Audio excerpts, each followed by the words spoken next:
இஸ்மாயில் ஹானி, அவர் ஹமாஸினுடைய மிக பிரபலமான spokes person, ரொம்ப பர்சனாலிட்டியாக இருப்பார்.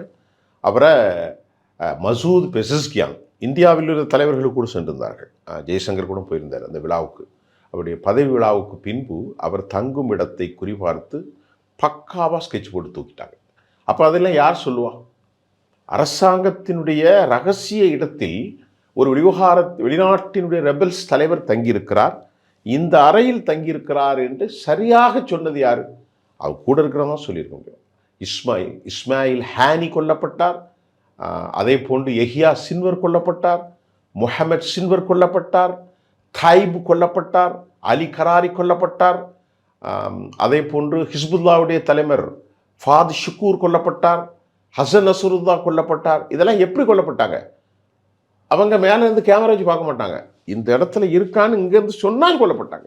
இப்படி உளவாளிகளுக்கு கோடிக்கணக்கான $1 பில்லியன் கொடுத்தான். யாரு? அமெரிக்காவும் இதோ இஸ்ரேலும்.